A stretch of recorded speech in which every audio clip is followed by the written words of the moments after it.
Alright, mega love shoutout mga absat. Kamusta na? Konting minutes na lang, mapapakinggan na naman natin si Kaufman. Ngayon, talagang kung ano mangyayari mamaya. Battles nang mangyayari mamaya.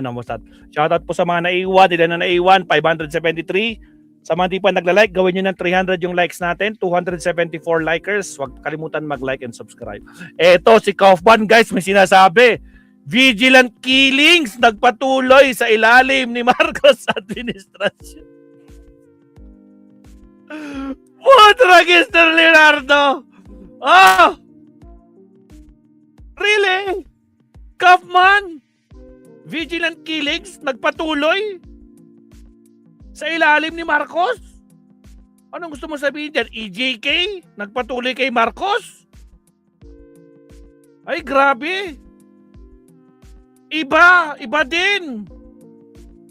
Jenny Ramos, Emily Basog, ibang klase si Kaufman. Oh?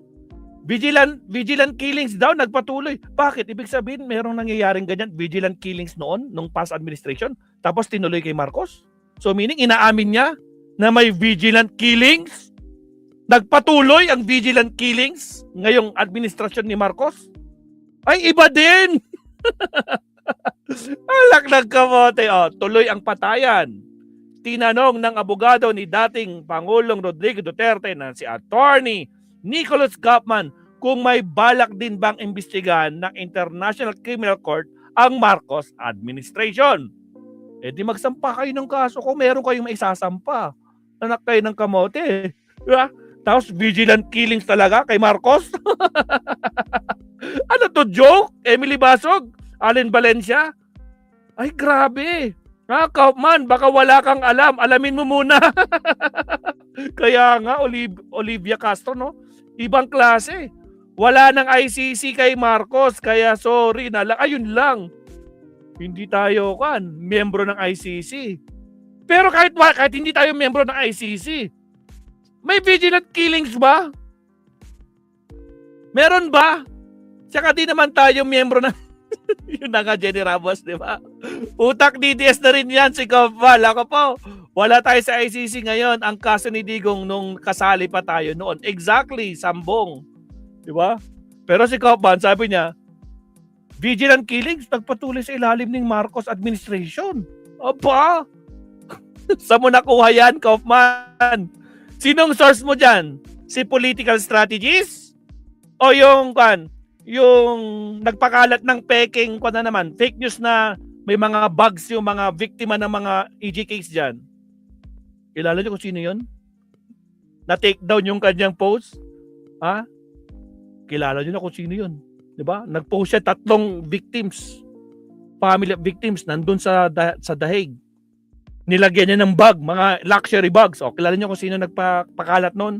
Isang DDS din na babae, na hanggang ngayon wala siyang maipakitang USB. Kahit yung USB niya walang laman. Wala na kamote. Putra, guys, ako daw. Kaya ka, Sir Leonardo, tinuloy daw. Ibig sabihin nangyayari na noon na tinutuloy ngayon daw ni Marcos. Grabe tinuloy daw ang admin. Alak ka ng pulgas tong si Boy Ubo. Ibang klase, dinamay pa si PBBM. Bulok na itlog utak nito si Boy Ubo. Kamote yun. Diyos ko, Lord! My goodness! Ewan ko na lang talaga si Leonardo. Nako po. Pero tuloy natin to. Sa datos na iprinisinta ni Kaufman mula sa UP Dahos Project, 162 mula 342 drug-related killings noong 2022 ay sangkot umanong states agent. Oh, talaga? Tanong ni Kaufman, bakit hindi nagkukumahog ang mga kapwa niya abogado na may panagutin ang mga patayan sa ilalim ni Marcos? Wala na siyang may defense sa mga kausat. Kawawa naman si Kaufman. Attorney Claire, kawawa naman si Kaufman. Pati si Marcos dinadamay niya. Para si Butiki, kaso ABS-CBN to wait lang. Ito News 5, pakinggan natin ang sabi ni Kwan. Sino to? Si Bello ba to? Singko ni Department of Labor. Oh, si Belio nga. Ano sasabi ni Belio? Sila napakita. Puro conflicting yung mga Teka lang. wala silang evidence. Puro allegation. Walang evidence. Wala silang evidence. Isa rin Puro tong kumag eh. Anak lang kabote. Puro allegation. Wala daw ebidensya. Putragis sa sangkatutak ng ebidensya ni hindi na nga alam kung anong gagawin ni Attorney Kaufman. Tapos sasabihin mo walang evidence? Eh pinakita nung second day lahat. Di ba? Walak ng kamote. Basta DDS talaga. Oo. Bulag na. Tanga pa. Putragis. Oh. Allegation. Walang evidence. Whether written or verbal or personal evidence. Wala silang napakita. Puro conflicting yung mga pinakikita nilang ano. But kagaya ng sinabi ni Atty. Sal, one very major issue here is jurisdiction. We maintain that ICC has no jurisdiction. Oh. Sabi ni Atty. Sal na walang jurisdiction tapos gusto niya mag-apply bilang ICC internal. Tanga! Isa rin 'yan. Isa rin tanga 'yan. Putragis. Unang Putragis na po. Diyos ko po, Lord Rudy. Anong nangyayari sa kanila? Oh, ito guys. Oh, si Kaufman na naman mga kabsat. Tuloy natin to. Si Kaufman pa rin kabsat. Visit na siya kasi nga putragis left and right ang interview sa kanya. Mga kabsat. Naku po, tinakasan niya na yung mga ang daliga lang. Putragis, ni-share ko ba yan? Ito. Oh, sige. In your speech. Yes. Tignan nyo. Okay. That I can talk about. Why is Oh, tignan nyo. sir, you address Claire Castro in your Oh, si Eric Castro. Yes. Okay. That I can talk about. Why is there need to bring her to this discussion? Well, she made some comments about me, and she was imputing something regarding, as I said, a certain person, and I'm not going to comment on that anymore. As I said, there are protective measures in this court. You've heard my submissions. What I said is what I said. You have a message to her? To Claire Castro? Yes, sir. Nothing really. If she wants to invite me to Manila, I'd be happy to come and we could discuss. Oy, Attorney Claire, invite mo daw siya sa Manila. Pero actually, sinagot na ni Attorney Claire. Ang sabi niya, bakit ko siya invite? Kung gusto niya pumunta ng Pilipinas, napakaganda ng Pilipinas. Gusto niya dalawin niya. At kung nandito na siya, ililibre ko siya ng mga pagkain. Lulod ng isaw, kwek-kwek. Dragis, alak lang ka. Oh, may sagot si Attorney Claire dyan. Matatawa talaga kayo. Discuss the interim release of Mr. Duterte. So is there a possibility that the jurisdiction case will be discussed tomorrow? Oh, may possibility ba na mapag-usapan yung jurisdiction? Eh, lagi yung sinasabi, walang jurisdiction. Laka po, Diyos ko, Lord Rudy. Jurisdiction? Yeah. Well, we know that the appeals chamber still has to render a decision on that. And it hasn't done so to date. Obviously, they could render it in writing overnight. I don't think so. But it's not the place to argue jurisdiction in the confirmation hearing. So Attorney, do you also have an apprehension that they might have prejudged already because Meron of na your siya, oh. appeal on the jurisdiction issue?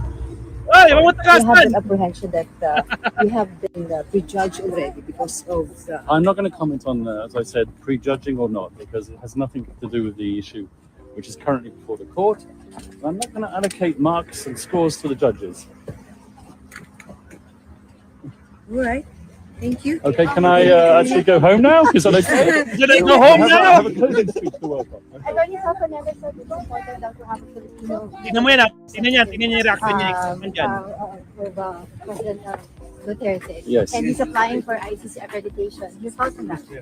Well, it's a bit late to do it for the confirmation proceedings now. Okay.